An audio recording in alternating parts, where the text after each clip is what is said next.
Chaque mois, nous sommes 2 milliards à nous connecter sur le même réseau social, Instagram. Nous y partageons 100 millions de photos et de vidéos quotidiennement. C'est une application qui a transformé notre économie, notre relation à la célébrité, nos médias, le monde de la mode, de la beauté, ce que nous faisons en ligne et dans la vie.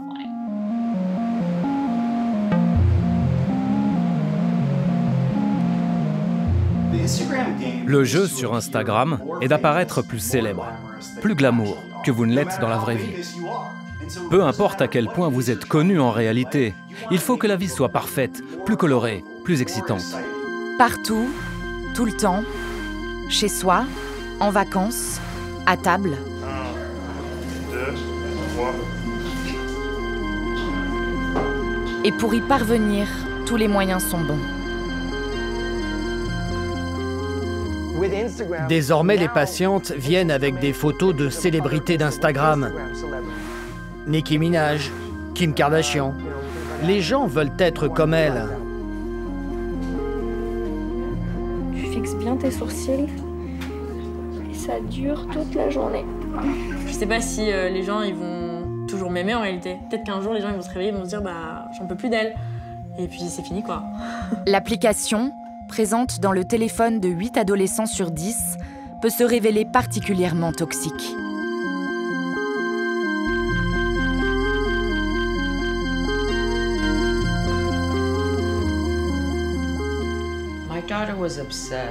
Ma fille était obsédée par Instagram. Elle ne faisait que parler des filles qui étaient très belles sur Instagram.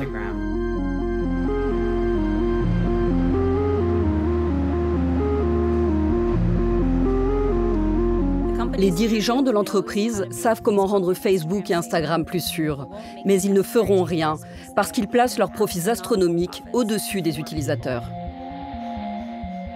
Instagram, l'application la plus téléchargée au monde, révolutionne la communication, standardise nos goûts et reformate nos vies pour son plus grand profit.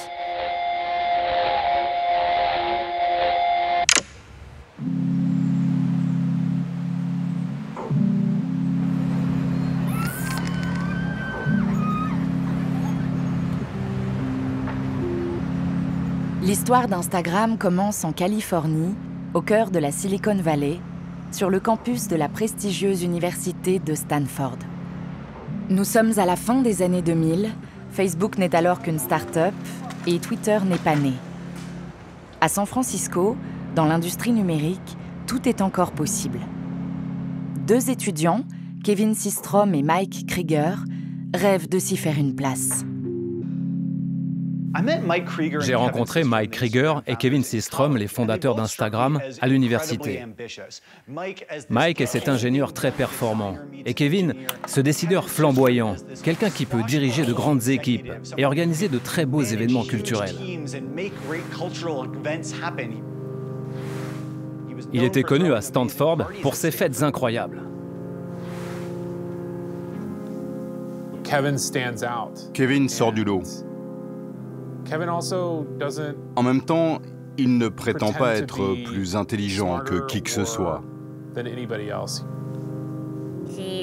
Il a étudié à Florence, en Italie, où il a appris à développer des photos en utilisant la chimie. C'était génial de voir quelqu'un qui maîtrisait vraiment le langage de la photographie construire une appli de photos au lieu d'essayer seulement de faire de l'argent. En 2010, lors d'une des mythiques conventions d'Apple attendues dans le monde entier, Steve Jobs annonce le lancement d'un nouvel iPhone révolutionnaire. Ce téléphone est sans doute la chose la plus élaborée et aussi la plus belle que nous ayons fabriquée.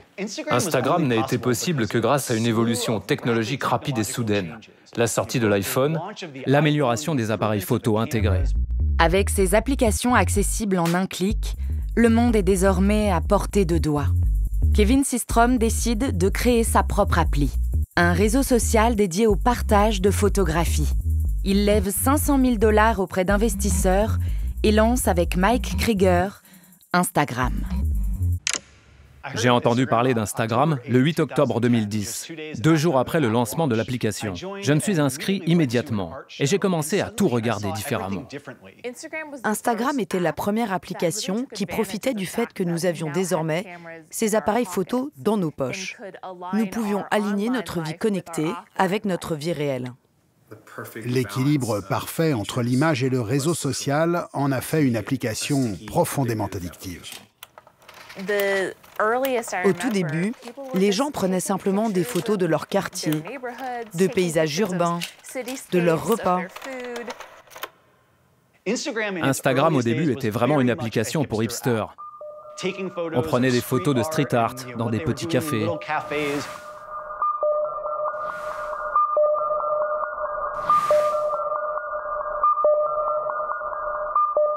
Quand les gens ont rejoint Instagram, ils ont découvert un produit vraiment très cool. Ils ont vu ce que les autres postaient et ont voulu faire partie de cette tribu branchée.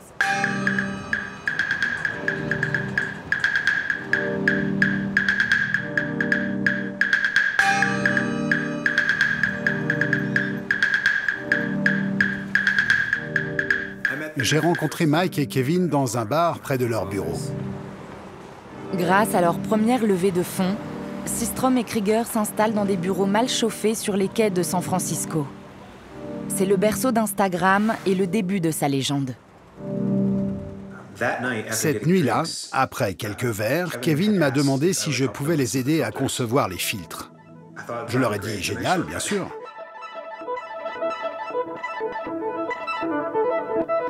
La recette, le secret de fabrique d'Instagram, ce sont les filtres, intégrés à l'application, qui subliment le moindre cliché et donnent aux photos carrées ses couleurs délavées, reconnaissables au premier coup d'œil.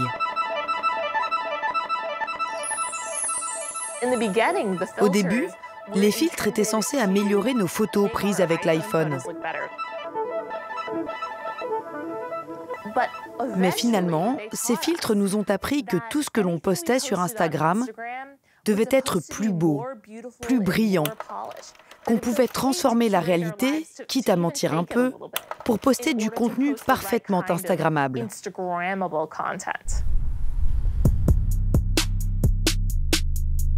Le succès immédiat de la plateforme dépasse les espérances de ses créateurs. 3 mois après son lancement, Instagram compte déjà 1 million d'abonnés. Rapidement, les célébrités investissent le réseau qui détrône les pages People des magazines. Les sœurs Kardashian abandonnent la télé-réalité dont elles étaient les reines et deviennent les premières icônes d'Instagram. Sous la houlette de leur mère, Kris Jenner, elles deviendront milliardaires. J'ai parlé avec Kris Jenner, qui est la mère et la manager des Kardashian. Elle m'a dit qu'au début, beaucoup de célébrités de premier rang n'étaient pas intéressées par l'application. Elle pensait que si elles postaient des choses privées sur Instagram, cela nuirait à leur célébrité, parce que cela dévoilerait tout le mystère.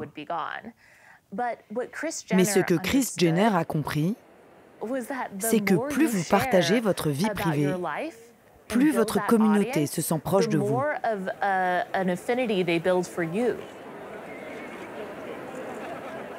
Quand Justin Bieber a rejoint l'appli, les gens ont commencé à publier des photos et à attendre impatiemment des likes et des followers. Et puis ça s'est popularisé très rapidement. Tous ces jeunes fans ont rejoint l'application et ont commencé à en faire un lieu de pop culture. À 17 ans, Justin Bieber est alors une star planétaire. Sa première photo prise sur une autoroute californienne en 2011 rencontre un tel succès qu'elle paralyse la plateforme. L'application se développait trop rapidement pour que son équipe d'ingénieurs puisse la gérer. Mike Krieger, le PDG, se faisait des cheveux blancs en essayant simplement de maintenir les serveurs en fonctionnement. L'alerte sur son téléphone le réveillait dès qu'il y avait un problème. Il interrompait ses week-ends de camping, ses sorties au cinéma, ses fêtes d'anniversaire, uniquement pour remettre l'application en ligne.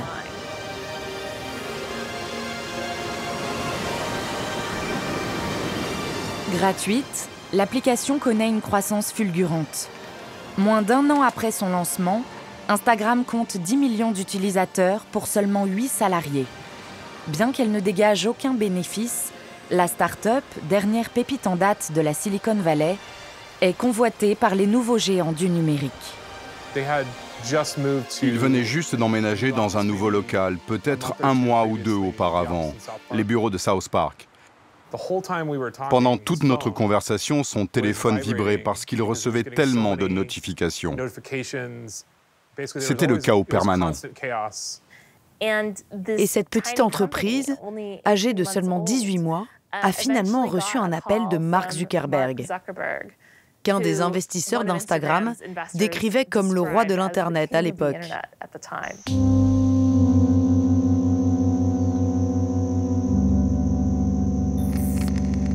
Facebook, riche d'1 milliard d'utilisateurs, 100 fois plus qu'Instagram, pèse alors 100 milliards de dollars. Insatiable, son fondateur, Mark Zuckerberg, entend régner sans partage sur les réseaux sociaux. On était une sorte d'ennemi pour Facebook à l'époque. On grandissait rapidement, on leur faisait peur. Alors il valait mieux que Facebook se rapproche de son ennemi et rachète Instagram. Facebook a été conçu pour les ordinateurs du bureau avec beaucoup trop de fonctionnalités. C'était compliqué à utiliser et il n'y avait pas d'application mobile satisfaisante. Mais sur Instagram, c'était simple et élégant. Ça a été imaginé spécifiquement pour les smartphones. Kevin Systrom ne voulait pas vraiment vendre Instagram, mais Mark Zuckerberg lui avait fait une promesse particulière.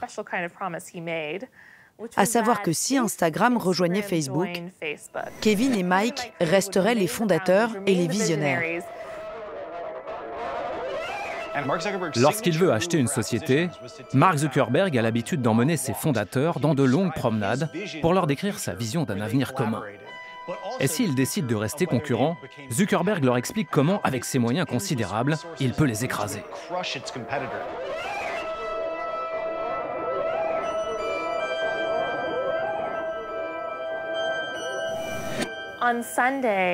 Le dimanche, Kevin Systrom a signé la vente de son application pour 1 milliard de dollars. Pour tous les médias, il s'agissait d'une dépense totalement insensée. This is the CBS Evening News with Scott Pelley. Instagram est devenu l'outil le plus populaire pour partager nos photos. L'application qui compte des millions d'utilisateurs a été absorbée hier par Facebook pour 1 milliard de dollars. L'idée que cette application, avec seulement 25 millions d'utilisateurs, aucun chiffre d'affaires à proprement parler et 13 employés, puisse valoir 1 milliard de dollars, était tout simplement inimaginable pour les acteurs du marché de la tech. Mark Zuckerberg voyait à quel point les gens tombaient amoureux d'Instagram. Il savait qu'on allait basculer du texte à l'image et qu'Instagram serait le moteur de ce changement.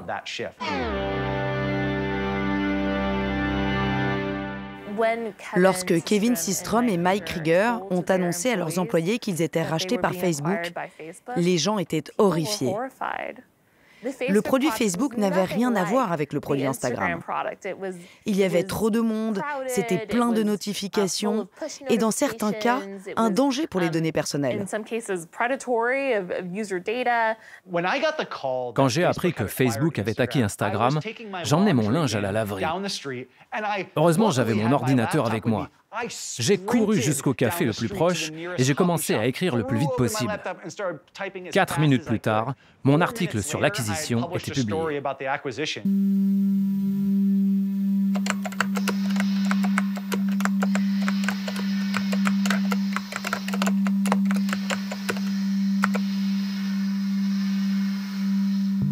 On a commencé à rencontrer des gens au siège de Facebook. C'était surréaliste. Mark Zuckerberg passait au garage de notre bureau, un peu maladroitement. Il essayait de nous saluer et de nous souhaiter la bienvenue. Mais vous savez, c'est Mark.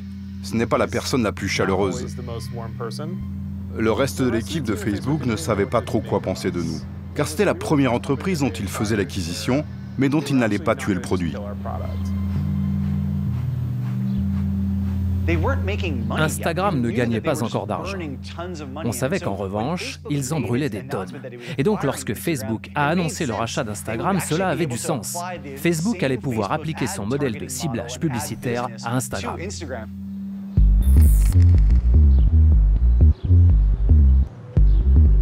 18 mois après son acquisition par Facebook, le jour où le réseau franchit les 150 millions d'utilisateurs, Mark Zuckerberg impose la publicité sur Instagram pour rentabiliser son achat. Dans un premier temps, un annonceur et une publicité par jour seulement. Une montre de luxe du styliste Michael Kors ouvre le bal. Ils étaient très prudents sur l'utilisation de la publicité. Ils savaient que ça pouvait agacer les utilisateurs d'origine, et donc Kevin Systrom lui-même devait valider chaque pub ajoutée à l'application. La façon dont les pubs étaient vendues aux employés était la suivante. Ça va être comme un magazine de luxe, comme Vogue. Et nous avons assisté à la naissance d'une esthétique Instagram.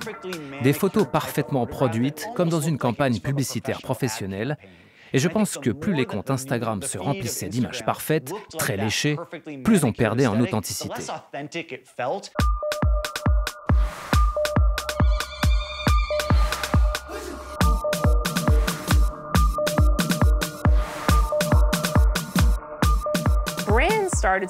Très vite, les marques ont compris qu'en plus des publicités classiques, elles pouvaient désormais aller voir telle personne qui a beaucoup d'abonnés et lui demander de parler de leurs produits.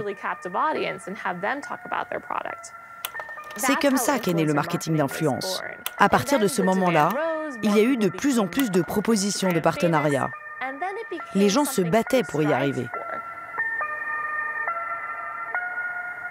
Le marketing d'influence et les annonceurs sont arrivés sur Instagram.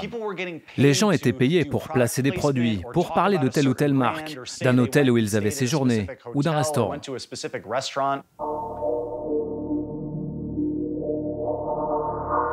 Instagram invente un nouveau modèle. L'utilisateur devient l'ambassadeur des marques. Il leur vend son influence sur sa communauté d'abonnés. Une roue de la fortune numérique avec beaucoup d'appelés, mais très peu d'élus.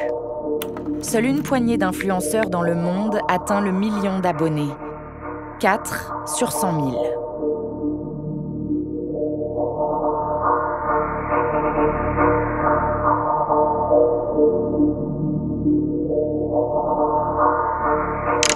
Pour le marché des influenceurs, il est découpé en énormément de niveaux selon leur degré d'influence. Typiquement, on va avoir les énormes influenceurs qui sont pour la plupart du temps des célébrités qui, eux, font avoir jusqu'à plusieurs dizaines de millions d'abonnés à leur compte.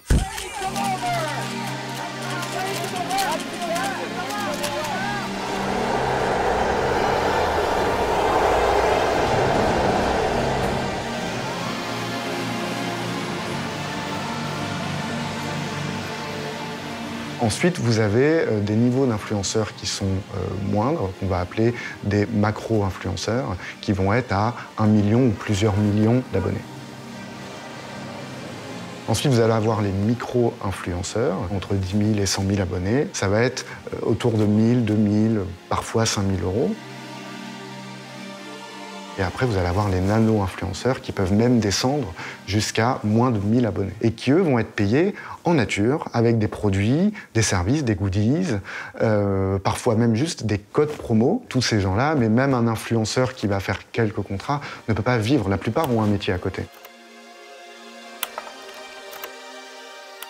Avec le marketing d'influence, Instagram est devenu complètement narcissique. Bon, la story, elle a un peu bugué, mais du coup, voilà, c'est pour vous dire que ma petite robe chemise vient de ASOS. J'ai mis mon petit sac Yves Saint Laurent, mes petites bottes The Couples, et puis voilà, les bijoux. Là, tout ça, c'est ASOS, les 3. Instagram s'est mis à ressembler à un gigantesque centre commercial. On a commencé à nous vendre des produits en permanence sans que l'on sache quels étaient les intérêts réels des personnes qui les recommandaient.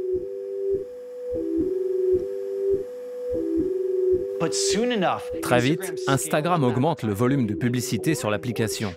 De plus en plus de contenu trash et de mauvaise qualité apparaît.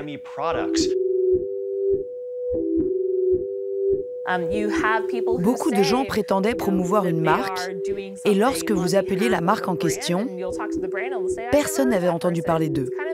C'était le Far West. Il n'y avait aucun contrôle.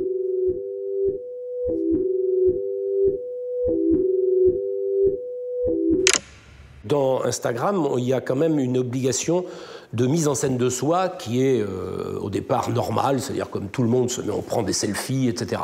Ça, c'est la phase de l'usage ordinaire d'Instagram. Mais petit à petit, vous vous rendez compte que si vous voulez gagner de l'audience, attirer du public, faire réagir vos correspondants, eh bien, il faut absolument se mettre en scène et travailler cette mise en scène. On raconte une histoire, d'une certaine façon. On fait croire qu'on vit une vie extraordinaire, qui évidemment a tendance plutôt à se passer à Dubaï, aux Seychelles ou ailleurs que dans les cités ouvrières françaises. Mais il n'empêche que c'est ce style-là qui va mobiliser l'attention et qui va se reproduire. Moi, j'ai les bébés chauds. Les petits bébés.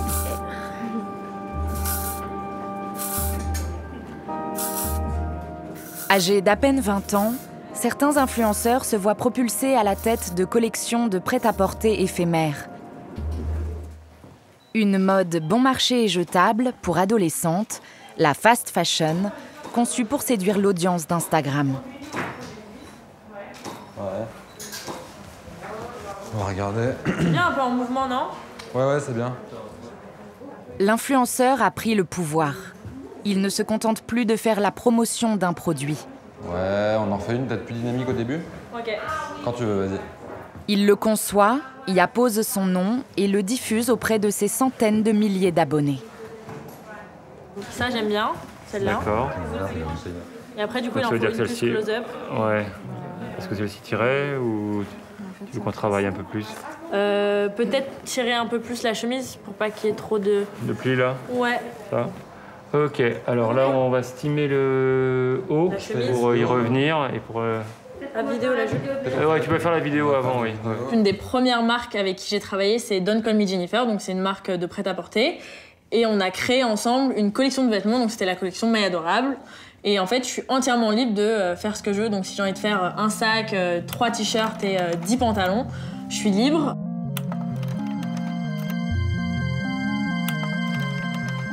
Le développement de produits spécifiques, c'est un moyen pour les influenceuses de générer des royalties, de générer des revenus. Elles auraient tort de s'en priver si les marques payent. Maintenant, encore une fois, on est à la quintessence du produit jetable, du produit qui va faire un buzz à un moment donné et qui va être remplacé par une autre collaboration d'une autre influenceuse ou d'un autre influenceur avec une autre marque. Exposés, partagés, likés, les corps des influenceurs inondent le réseau jusqu'à saturation et imposent un nouveau modèle copié à des millions d'exemplaires. La quête de validation numérique nourrit un concours de beauté et de popularité permanent, arbitré par 2 milliards de jurés.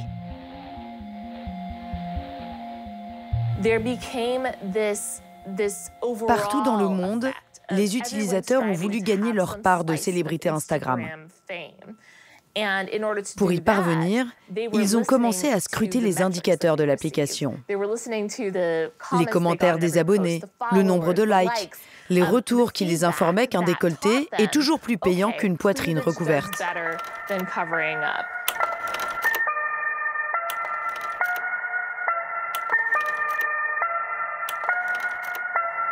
Effectivement, on s'aperçoit qu'Instagram aujourd'hui propose majoritairement des images qui sont du porno soft, cette standardisation des corps extrêmement normée. Nicolas Kaiser-Bril, journaliste et membre de l'ONG Algorithm Watch, a enquêté sur l'algorithme d'Instagram. Nous, on a fait une enquête sur l'algorithme d'Instagram. On a pu constater que les photos d'hommes et de femmes en maillot de bain étaient montrées beaucoup plus fréquemment que les photos de paysages ou de nourriture. Il y a clairement ce corps Instagram donc qui est un corps entre 20 et 30 ans, souvent dénudé, mais dans le respect des conditions d'utilisation de Facebook et Instagram. Pour les femmes, de ne pas montrer les tétons, par contre tout le reste est autorisé et, d'après nos recherches, encouragé.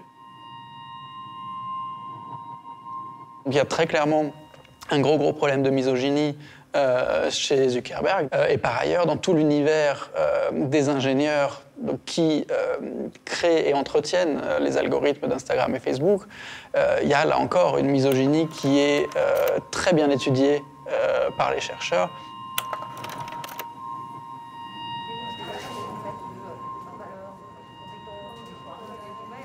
Sophie Vigier dirige une des écoles de pointe de la tech française. Son rôle, défendre la place des femmes dans le secteur numérique. Ce milieu probablement constitué de jeunes, d'adolescents, qui sont des adolescents donc qui ont bien évidemment des difficultés avec l'autre, particulièrement avec l'autre sexe. On le voit dans la fantasmagorie geek, on voit que c'est en fait les femmes sont hyper sexualisées, toujours avec des énormes poitrines, et qu'il y a même une certaine forme de violence. L'un des premiers projets de Mark Zuckerberg, donc le patron de Facebook, Instagram, c'était un site pour classer les étudiantes de son université.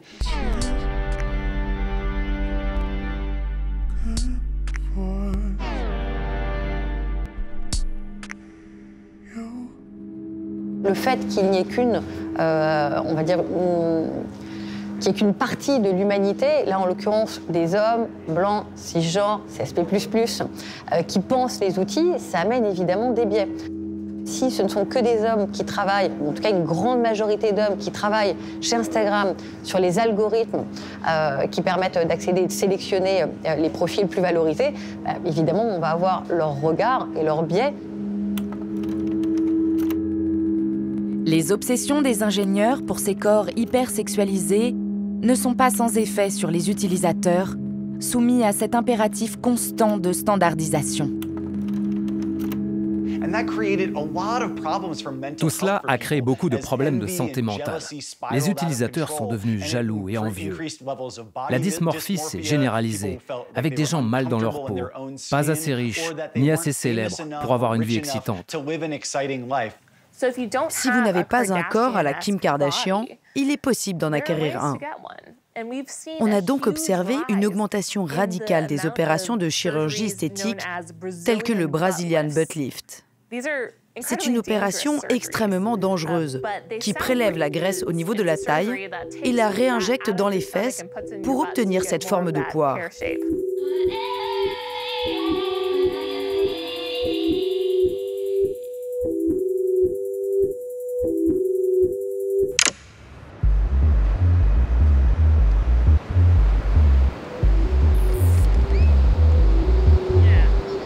Miami semble avoir été conçue pour Instagram, une ville dédiée au culte du corps, capitale mondiale de la chirurgie esthétique.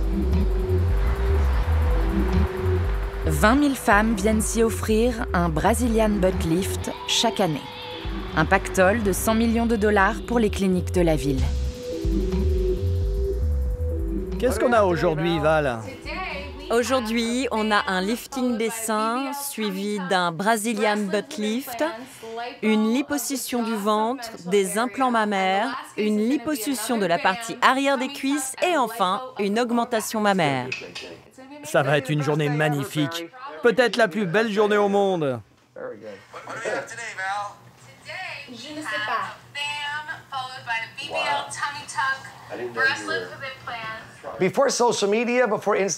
Avant les réseaux sociaux, avant Instagram, je n'étais qu'un simple père de famille qui travaillait dur dans la chirurgie.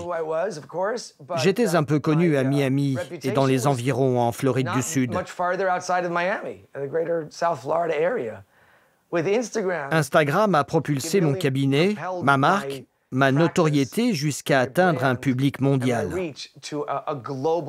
Aujourd'hui, partout dans le monde, je dis bien partout dans le monde, les gens m'arrêtent en me disant « Vous êtes le docteur Miami ?» Génial, t'es le meilleur, merci. De rien.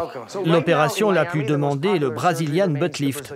On prend la graisse dont vous ne voulez pas à l'arrière et on la réinjecte pour redessiner les fesses.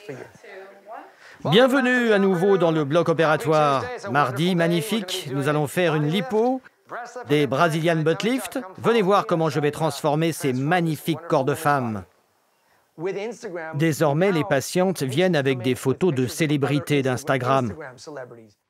Nicki Minaj, Kim Kardashian. Elles sont très célèbres sur Instagram car elles ont sculpté leur corps à la salle de sport. Et les gens veulent leur ressembler. S'offrir le postérieur de Kim Kardashian sous le scalpel du docteur Miami est facturé 13 000 $. Deux journalistes ont enquêté sur une série de morts suspectes dans les cliniques de la région. Sur Instagram, de nombreux chirurgiens peu scrupuleux proposent des opérations à prix cassé.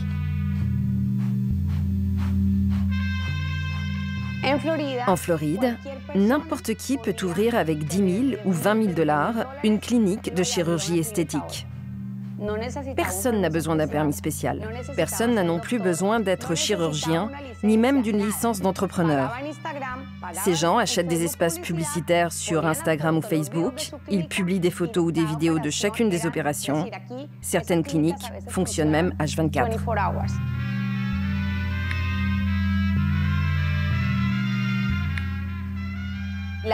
L'Association des chirurgiens esthétiques des États-Unis a déterminé que le lifting des fesses est 20 fois plus mortel que n'importe quelle autre intervention de chirurgie plastique.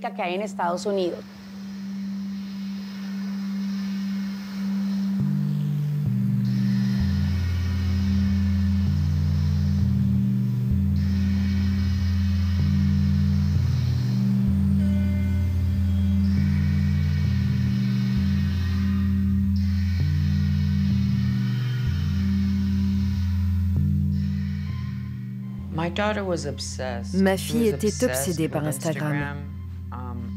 Elle ne faisait que parler des filles qui étaient si belles sur Instagram. Ces femmes qui avaient fait un Brazilian butt lift. Elle l'appelait le BBL.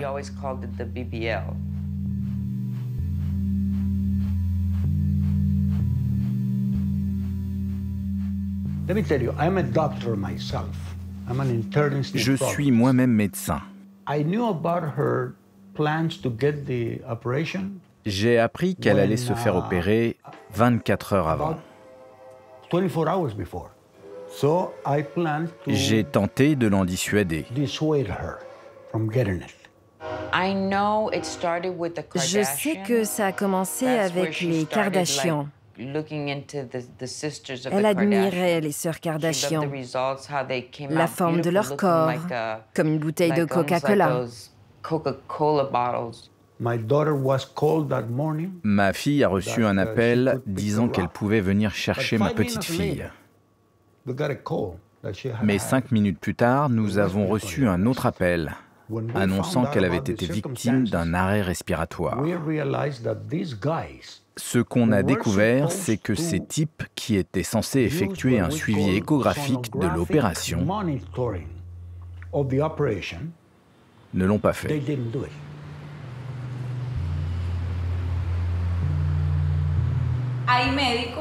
Il y a des médecins qui pratiquent ce type d'opération si dangereuse et si délicate, alors qu'ils ont uniquement suivi des cours le week-end. Un week-end, pour une procédure qui nécessite 6 à 8 ans d'études. Ce chirurgien devait prendre 3h30 pour opérer ma petite fille. Il a considéré qu'1 heure suffisait, parce que plein d'autres filles attendaient leur tour pour 10 000 $ chacune.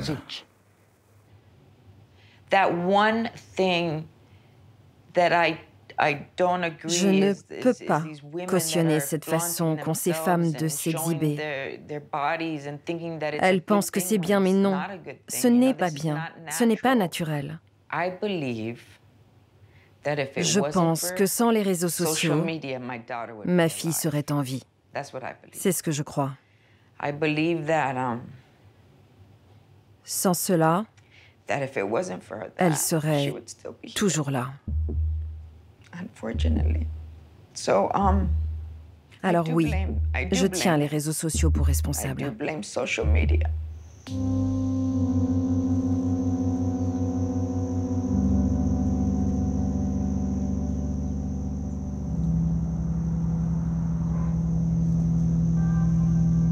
En 2018, Instagram franchit la barre du milliard d'utilisateurs et génère 8 milliards de dollars de revenus publicitaires, un tiers des recettes de Facebook. 8 ans après sa création, l'application hédoniste et arty conçue par Krieger et Systrom n'est qu'un lointain souvenir. Mark Zuckerberg a ouvert les vannes à la publicité de masse sur le réseau. Instagram est devenu la cash machine de Facebook. Au siège du groupe, la guerre est déclarée entre Zuckerberg et les fondateurs qui s'estiment trahis. Mark Zuckerberg avait une vraie raison de prendre le contrôle d'Instagram. Il voulait créer le plus grand réseau social du monde. Mark Zuckerberg n'a pas tenu la promesse d'autonomie qu'il leur avait faite. Cela a créé des tensions. Soyons honnêtes, c'était tout le temps tendu. C'est une des marques les plus singulières et les plus importantes jamais créées.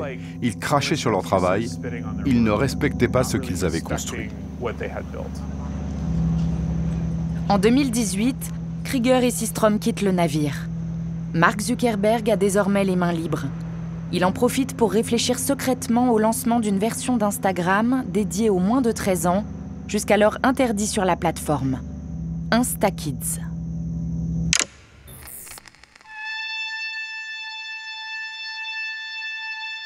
En octobre 2021, une lanceuse d'alerte, ancienne ingénieure de Facebook, relayée par le Wall Street Journal, révèle que le groupe a réalisé une étude sur la relation des adolescents à l'application, dont les résultats alarmants ont été sciemment dissimulés au public.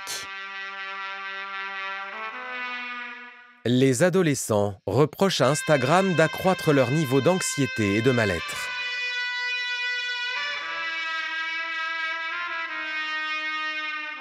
Pour un adolescent sur 5, Instagram nuit à son estime de soi. Un scandale mondial qui entache le réseau social, dont la représentante est interrogée par le Sénat américain. Cette étude est une véritable bombe. Une preuve incontestable et alarmante que Facebook est tout à fait conscient de son impact négatif sur les jeunes et que l'entreprise a dissimulé ses résultats. Donc je vous demande de rendre public les milliers de pages de ce document. Merci, sénateur. Nous avons déjà publié une partie des rapports et nous cherchons la meilleure façon d'en révéler davantage. Et je veux être très clair, ces recherches ne contiennent rien d'explosif. Pour les adolescents, Instagram est pire qu'un concours de popularité dans une cafétéria de collège. Parce que tout le monde peut voir immédiatement qui est le plus populaire et qui est le moins populaire. Pour les jeunes, Instagram est comme la première cigarette. Facebook opère tout simplement comme l'industrie du tabac. Ils poussent à la consommation alors qu'ils savent que c'est dangereux pour la santé des jeunes. Et ils le font dès le plus jeune âge pour faire de l'argent. Pur produit de la Silicon Valley, Frances Haugen, ancienne ingénieure modèle de Facebook, vient témoigner contre son ex-employeur. Les dirigeants de l'entreprise savent comment rendre Facebook et Instagram plus sûrs, mais ils ne feront rien parce qu'ils placent leurs profits astronomiques au-dessus des utilisateurs.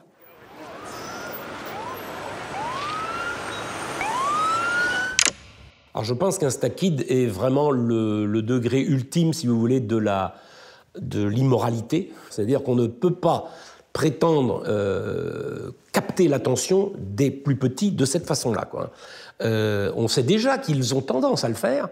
Le problème est plutôt justement de ralentir et d'éviter qu'ils soient soumis immédiatement à d'une part à ce rythme attentionnel et d'autre part à cette dictature des styles qui sont mises en scène dans Instagram et qui, du coup, font qu'on va avoir des petites filles, notamment des petites filles, évidemment, qui vont devenir déjà des bimbos pour correspondre à des modèles.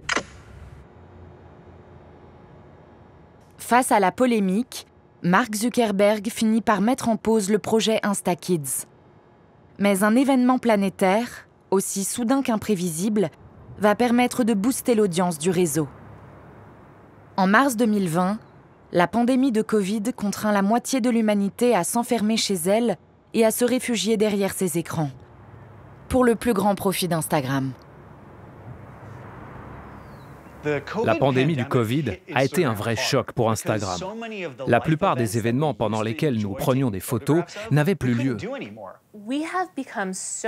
Nous sommes alors devenus tellement plus dépendants des réseaux sociaux pour rester en contact avec nos proches qu'Instagram a été l'un des grands bénéficiaires du Covid. Instagram a fait une croissance énorme ces dernières années. Son chiffre d'affaires publicitaire est passé de 9 milliards en 2019 à quasiment près de 18 milliards estimés pour 2021. L'industrie du spectacle a dû trouver un autre endroit pour toucher le public. Et ils sont nombreux à avoir choisi Instagram. Des DJ, des comédiens. John Legend avec Chrissy Teigen assis sur son piano. C'était un endroit où les gens pouvaient retrouver un peu des spectacles et des divertissements dont ils étaient privés à cause du Covid. Hi. Bonjour à tous. Tu as quelque chose à dire, Chrissy? Eh oui, c'est le public qui a choisi ta tenue aujourd'hui. Une serviette de bain. C'est un bon choix. Et elle a mis un turban. Oui, j'ai un turban.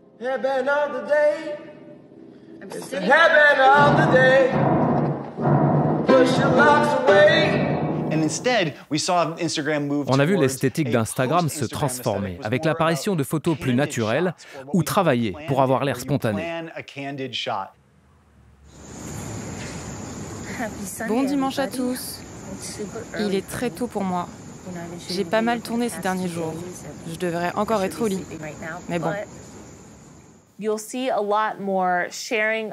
Après le Covid, nous nous sommes mis à partager davantage nos sentiments, nos émotions, nos épreuves personnelles sur l'application. Il ne faut pas perdre de vue que les réseaux sociaux en général, Instagram et tous les autres, ont été un formidable vecteur d'émancipation pour de très nombreuses personnes qui n'avaient pas de visibilité dans le monde d'avant Internet.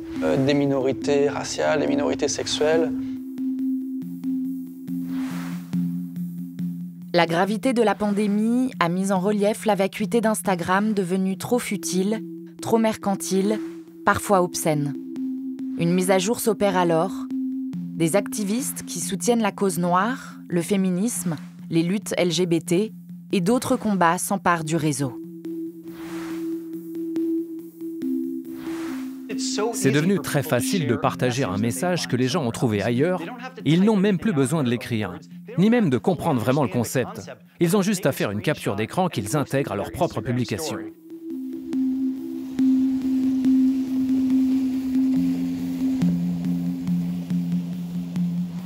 Chaque semaine à Manhattan, au cœur de Greenwich Village, à Stonewall, lieu historique de la lutte LGBT, des manifestants rendent hommage aux victimes noires, gays ou trans de violences policières. Nous, les personnes transgenres, nous devions rester cachés là où la société n'aurait pas à supporter notre immoralité. Nous risquions notre vie.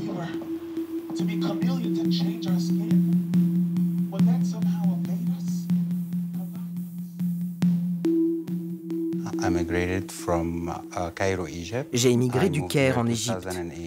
Je suis arrivé ici en 2008.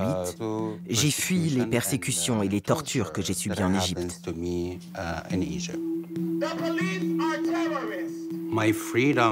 Pour moi, la liberté, c'était de ne plus me cacher.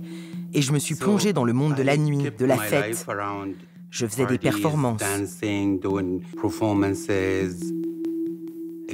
Et tout ça me détournait de ce qui avait une réelle importance. Et quand le Covid a frappé, Le monde entier s'est retrouvé sur Instagram. Et moi, tous les jours, j'entendais parler de meurtres de personnes trans. Puis, il y a eu le meurtre de George Floyd. Ces images m'ont bouleversée.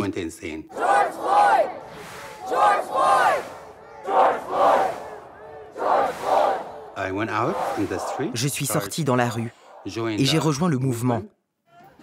Il fallait que je m'engage moi aussi.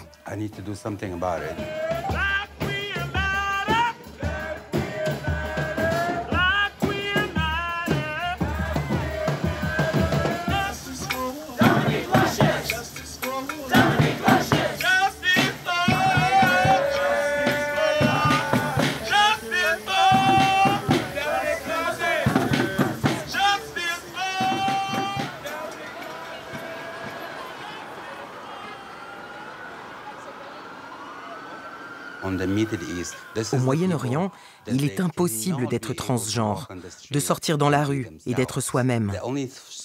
Le seul réseau social qu'ils ont, c'est Instagram. Et le seul moyen de communiquer avec moi, c'est Instagram.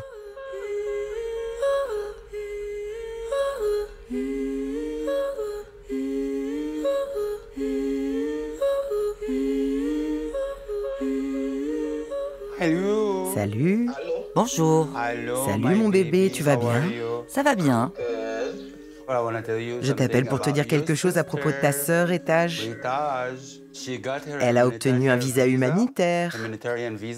Oui, c'est confirmé par le ministère de l'Intérieur. Donc elle va pouvoir venir à Paris? Oui. Avec toutes les tortures qu'elle a endurées au Yémen, elle va avoir un traumatisme profond.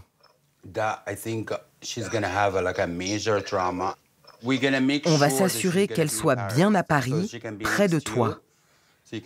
Tu pourras prendre soin d'elle. Rétage a besoin d'être entourée. Quelqu'un m'a contacté d'Arabie Saoudite pour me parler d'une fille qui s'appelle Rétage.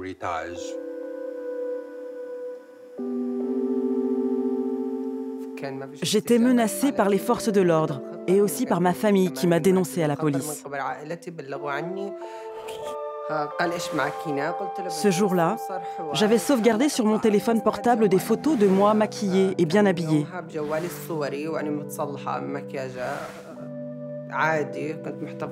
Ils m'ont emmenée au commissariat et dès que je suis arrivée, ils m'ont frappée avec des menottes et ils m'ont cassé une dent.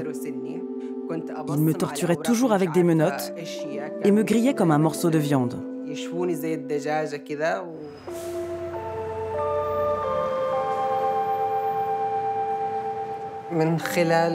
C'est grâce à Instagram que j'ai trouvé Iman.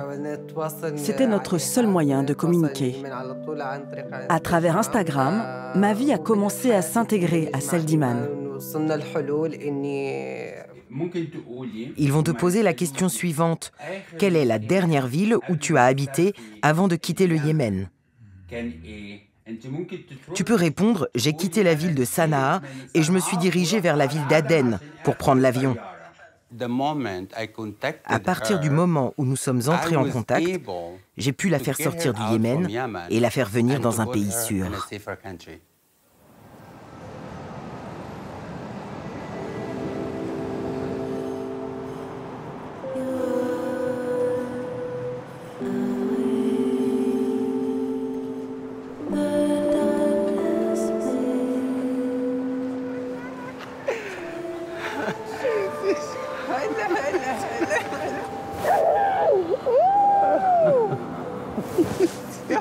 Bienvenue.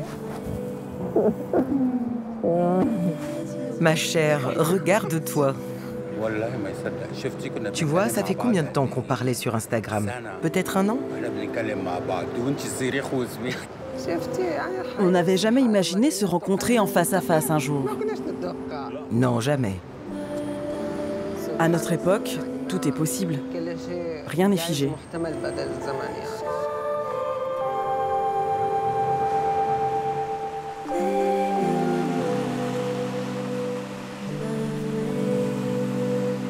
Douze ans après sa création sur les rives du Pacifique, 10 ans après son absorption par Facebook, l'application rêvée par Systrom et Krieger reste étonnamment perméable aux soubresauts du monde. Un rêve encore défendu jusqu'à la tribune du Congrès par une ancienne employée qui continue à croire aux promesses des fondateurs d'Instagram. Je crois dans le potentiel de Facebook. Nous pouvons avoir un réseau social que nous aimons, qui nous connecte tous, sans mettre en péril nos démocraties, sans mettre en danger nos enfants, sans attiser les violences ethniques dans le monde. Nous pouvons faire mieux.